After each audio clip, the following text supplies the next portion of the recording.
Well, Johannesburg emergency services are battling a fire that has broken out at the hydrocarbon manufacturing plant in Diepsloot. Roads around the area are closed. No injuries or deaths reported so far. Well, Johannesburg EMS spokesperson Robert Mulaudzi joining us now to give us an idea of what's happening. Robert, a very good morning. What do you know of what's happening at the moment there?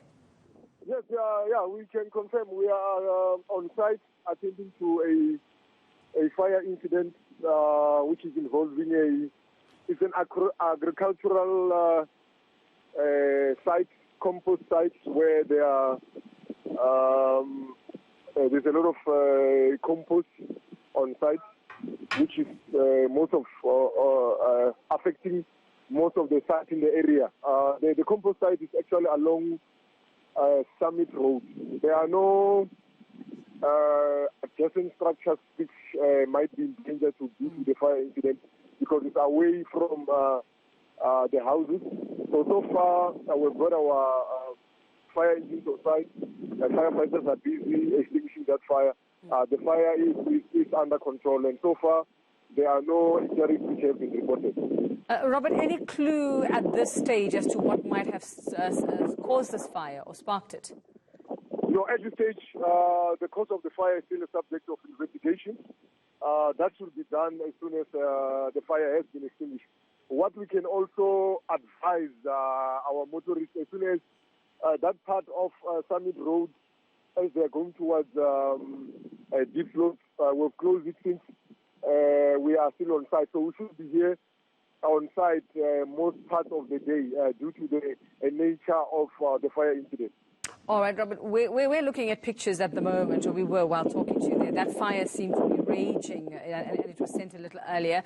Just some clarity on how just how much control you have over this blaze at the moment. Yeah, at this stage, yes, it is under control, because I remember most of those, the stuff which is burning is the hydrocarbons, which they normally use to do a lot of works and other things. So far, yeah, we can be able to assure our residents who are staying actually adjacent to the plant to say that, yeah, we should be able to make sure that we protect any other properties which are around the area. So the fire is not going to spread to any other area and damage other properties around the area. All right, Robert, we'll continue to keep an eye on that story there. While I still have you on the line here, everyone's sort of wondering about this warning of this severe thunderstorm expected over Gauteng later this afternoon. Just some cautions from your side as to what we should expect.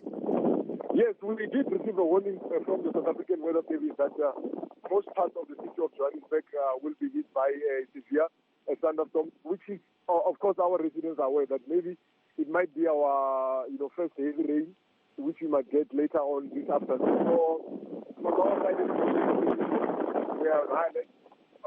All our safety fire stations are fully operational. Our disaster management center also is fully operational.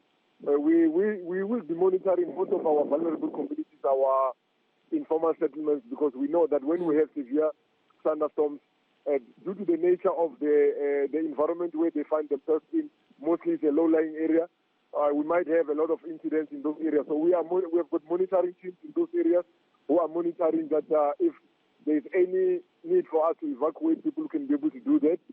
So we just want to encourage all our residents out there, especially motorists as they drive, to try and avoid, crossing flooded roads, flooded bridges, and make sure that we are safe. And also our residents who are in the low-lying areas to try and avoid crossing these local bridges, which might be flooded when it starts raining. All right, Robert, we'll let you go there. I can hear the wind picking up a little bit there, so we've got what we need from you. Continue to keep an eye on that situation, that fire at a hydrocarbon manufacturing plant in Diepsloot there. Robert Mulaudzi, thanks.